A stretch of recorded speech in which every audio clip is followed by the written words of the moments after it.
성질이 없는 사람은 없죠.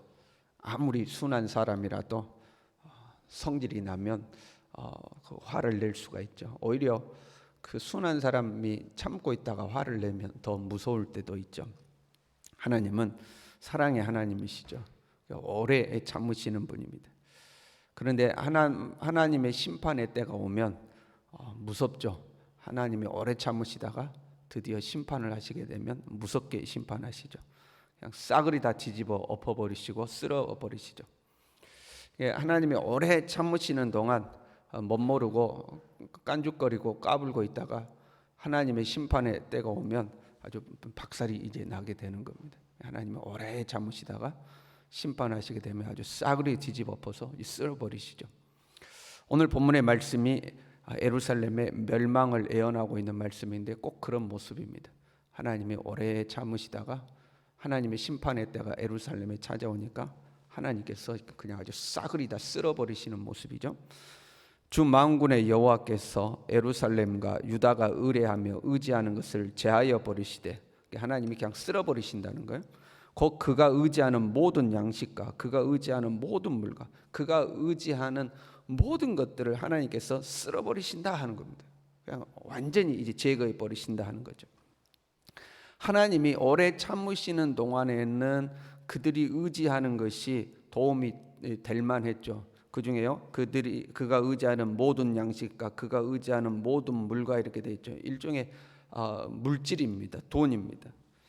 여러분, 돈 얼마나 좋습니까? 돈이 얼마나 힘이 있습니까?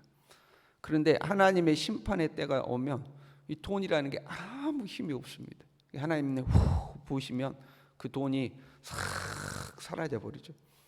서로 내 손에 돈이 쥐어져 있다 할지라도 이 돈으로 할 수 있는 일이 없는 겁니다. 이 돈이 힘이 없는 거예요. 아무리 돈이 있어도 이 돈으로 해결할 수가 없는 거죠. 돈이 힘이 없죠. 하나님의 심판의 때가 되면 확 쓸어버린다는 거죠. 특별히 주목해야 될 것은 지도자들에 대한 하나님이 책임을 물으시는 겁니다. 2절에 이렇게 되어 있죠. 용사와 전사와 재판관과 선지자와 복술자와 장로와 50부장과 귀인과 다 뭐냐면 지도자들을 말하는 겁니다. 우상 숭배의 반열에 오른 사람들이 나열하고 있는데 선지자, 장로, 50부장, 재판장, 그 다 지도자들이 그 우상 숭배자의 반열에 다 기록되어 있는 거예요. 14절에 보면 이렇게 기록했어요. 여호와께서 자기 백성의 장로들과 고관들을 신문하러 오시리니 포도원을 삼킨 자는 너희이며 가난한 자에게서 탈취한 물건이 너희 집에 있도다. 어찌하여 너희가 내 백성을 짓밟으며 가난한 자의 얼굴에 맷돌질하느냐. 우리가 지도자를 세우는 이유는 지도자가 힘없고 연약한 자들을 보호하기 위해서죠. 그렇잖아요. 우리가 어떤 공동체가 있어서 지도자를 세우면 그 지도자가 그 공동체를 잘 지키고 보호하고 잘 이끌라고 지도자를 세우는 거잖아요. 그런데 지도자를 세워놨더니 오히려 이 지도자들이 가난한 자들의 물건을 탈취한다는 거예요. 힘없는 자를 보호해 줘야 되는데 오히려 그 지도자들이 힘없는 자들의 것을 빼앗아가는 거죠. 왜요? 돈 때문에 그러는 거죠.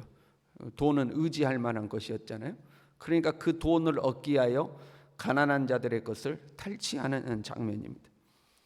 이 이사야와 동시대에 활동했던 선지자가 미가 선지자거든요. 이 미가 선지자는 미가서 3장 10절에 이렇게 기록했습니다. 그 두령은 뇌물을 위하여 재판하며 그 제사장은 싹쓸 위하여 교훈하며 그 선지자는 돈을 위하여 점치면서 오히려 여호와를 의뢰하며 이렇게 되어 있습니다. 그러니까 두령은 그 공의로운 재판을 내려야 되는데 뇌물 받고 돈 많이 준 사람에게 이겼다고 손들어 주는 거죠. 제사장은 싹쓸 위하여 그 돈 때문에 가르치는 거예요.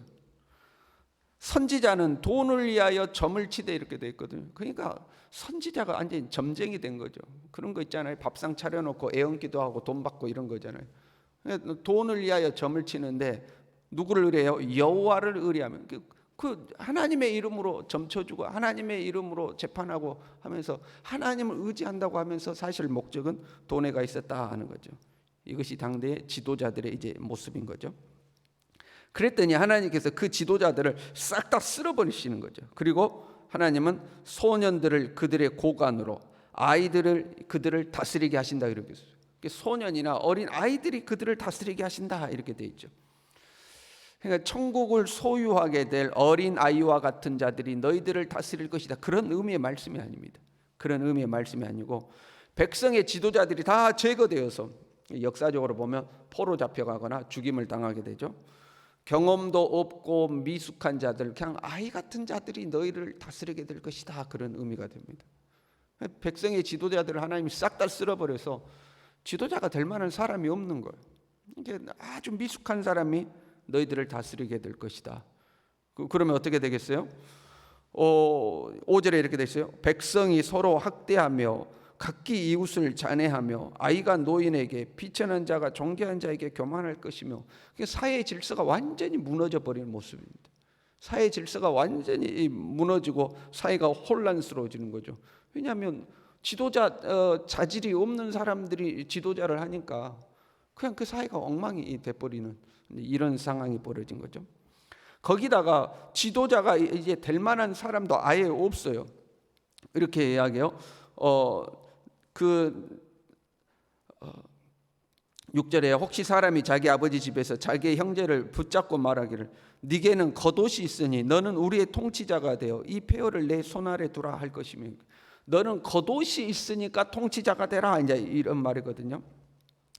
이 겉옷은 우리로 하면 이제 그런 의미일 수 있어요. 우리 과거에 가난한 시절에 그 양복이 없는 분들이 많았죠.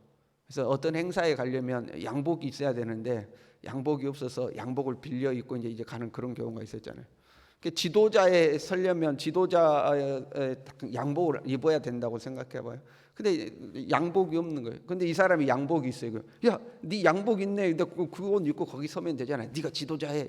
그런 의미입니다. 네가 겉옷이 있으니까 지도자의 자리에 갖출 수 있는 그 옷이 있으니까 네가 지도자 되라. 이제 지도자 할 만한 사람이 없어서 그냥 겉옷만 있어도 네가 지도자해. 이제 이렇게 하는 거죠. 그런데 그조차도 수락하지 않는 거예요. 나 시키지만 나 못해 나 겉옷도 없고 돈도 없고 나 못해 하고 지도자가 안 되려고 하는 거예요. 지금은 뭐 서로 지도자가 되려고 난리인 시대 아닙니까? 서로 국회의원하고 서로 대통령하고 서로 뭐 하고 내가 되겠다 하는 그런 시대 아닙니까? 시키려고 해도 안 한다는 거예요. 안 한다는 거예요. 책임지기 싫으니까. 지도자들의 부패로 말미암아 나라가 심판을 받는데 그 지도자의 자리에 설 사람이 아무도 없다 이런 거죠. 하나님이 쓸어버리신다 하는 거죠. 지금 하나님께서 예루살렘의 멸망을 예언하면서 지도자를 쓸어버리겠다고 하는데 그만큼 지도자가 그 역할을 감당하지 못했기 때문에 지도자를 하나님의 심판의 대상으로 두고 있는 모습입니다. 지도자가 중요하죠. 그게 어떤 공동체든지 지도자가 중요하죠. 가정이 되었던 교회가 되었던 국가가 되었던 직장이 되었던 지도자가 누구냐에 따라서 그 공동체가 어떻게 되느냐 하는 경우들이 굉장히 많이 있죠. 저도 뭐 이런 말을 할 자격은 없다고 생각하지만 우리가 교회를 생각할 때도 마찬가지죠. 한국 교회를 생각할 때도 참 많은 사람들이 염려를 하죠. 한국 교회를 염려하죠. 그 한국 교회를 염려하는 것 중에 그 핵심은 지도자에 있는 경우들이 많죠. 지도자가 본을 보이지 못하고 지도자가 대외적으로 어떤 이 긍정적인 이미지보다는 부정적인 이미지로 매스컴에 보도가 되고 그러면 교회가 어려워지는 경우가 굉장히 많죠. 개인적으로는 이 지도자의 문제는 지도자를 선택하는 과정에서부터 문제가 있다고 생각을 합니다. 만약에 여러분 우리 교회가 담임 목사를 새로 청빙한다고 생각해봐요. 그러면 어떻게 하죠? 신문에 공고를 내잖아요. 순천 서부교회에서 담임 목사를 모시니까 이력서를 내시라. 그러면 그 이력서를 내 가지고 마치 회사에 그 들어가기 위해서 면접 보듯이 그 서류 심사하고 면접 보고 해가지고 뽑잖아요. 그러면 그 서류 심사할 때 뭘 중요하게 봐요?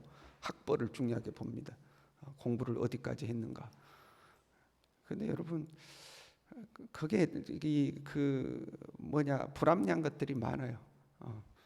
그러니까 교회에서는 공부를 한 사람을 그 서류를 보고 선택을 하니까 목회자가 되겠다는 사람들은 어떻게 해서든지 학위를 하나 더 따내려고 없는 살림에 정말 공부가 필요해서 공부를 하는 게 아니고 그 이력서에다가 한 줄 더 적으려고 공부를 하는 거거든요. 거의 돈으로 학위를 따는 거죠. 뭐 그거 하고 이제 그런 것들 보는 거죠.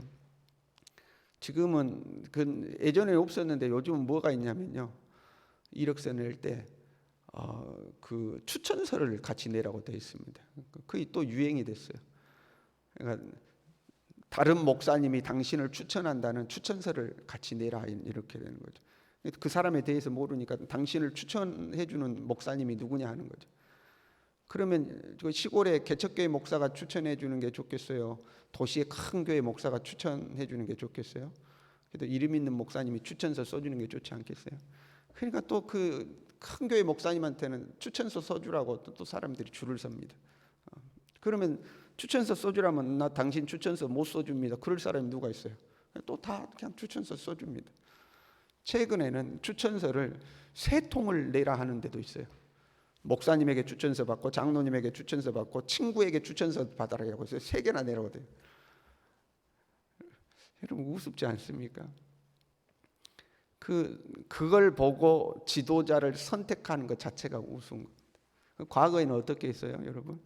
과거에는 우리 교회 담임 목사님이 필요하다 그러면 수소문을 하고 수소문을 해가지고 정말 이 목회자로서 자질을 갖춘 어떤 교회 목사님이 있거나 부목사님이 있으면 장로님들이 슬그머니 그 교회에 가서 그 목사님 목회하는 모습도 보고 설교하는 모습도 보고 그래가지고 정말로 저 목사님은 되겠다 싶으면 정말로 말 그대로 청빙을 했죠.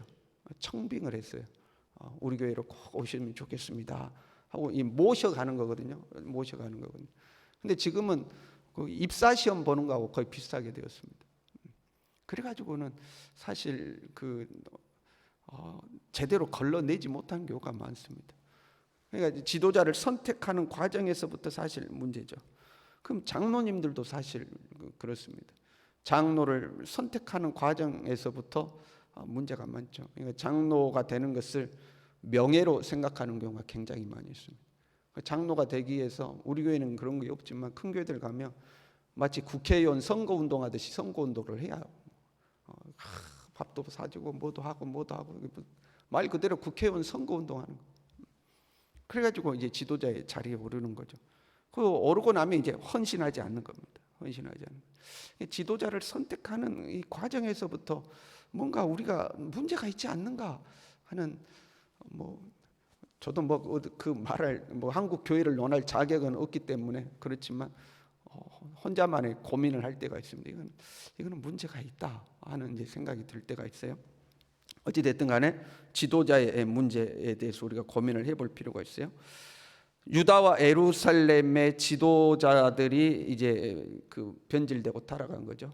유다와 예루살렘이 그러하듯이 지도자가 타락하고 하나님 쓸어버리시니까 사회의 질서가 무너지고 나라가 망하는 것처럼 교회도 마찬가지겠죠. 지도자가 바로 서지 못하면 질서가 무너지고 결국 교회는 망해가게 되는 거죠. 그리고 수치를 당하게 되죠. 17절에 보면 이렇게 되어 있어요. 그러므로 주께서 시온의 딸들의 정수리에 딱지가 생기게 하시며 여호와께서 그들의 하체가 드러나게 하시리라. 수치를 당하게 하신다는 겁니다. 완전히 하나님께서 그들을 수치당하게 하신다는 거예요. 지도자가 잘못되면 교회뿐만 아니라 가정도 일터도 그 어떤 공동체로 결국에는 고난을 당하고 부끄러움을 당하게 돼 있죠. 그렇잖아요. 교회가 세상으로부터 부끄러움을 당하게 돼 있잖아요. 우리는 각자의 자리에서 작은 지도자로 살아갑니다. 가정에 가면 가정에서 여러분 우리가 지도자잖아요. 직장에 가면 내 일로 나를 지도하는 사람이 있지만 또 우리가 승진해 가면서 내가 밑에 사람들을 지도해야 되는 자리에 오르게 되죠. 우리는 각자에서 이 지도자로 살아갑니다. 지도자로서 작은 지도자로서 하나님 앞에 바로 서는 우리가 될 수 있기를 바랍니다. 지도자가 잘못되면 그 공동체 전체가 잘못된다는 이런 생각을 가지고 각자의 자리에서 하나님 앞에 바로 서서 하나님이 길이 참으시는 동안 이래도 괜찮네 그러고 교만한 마음으로 행하다가 하나님의 심판의 때를 맞이하지 아니하고 항상 겸손한 마음으로 하나님 앞에 살아가는 우리 모두 될 수 있기를 바랍니다. 기도하겠습니다.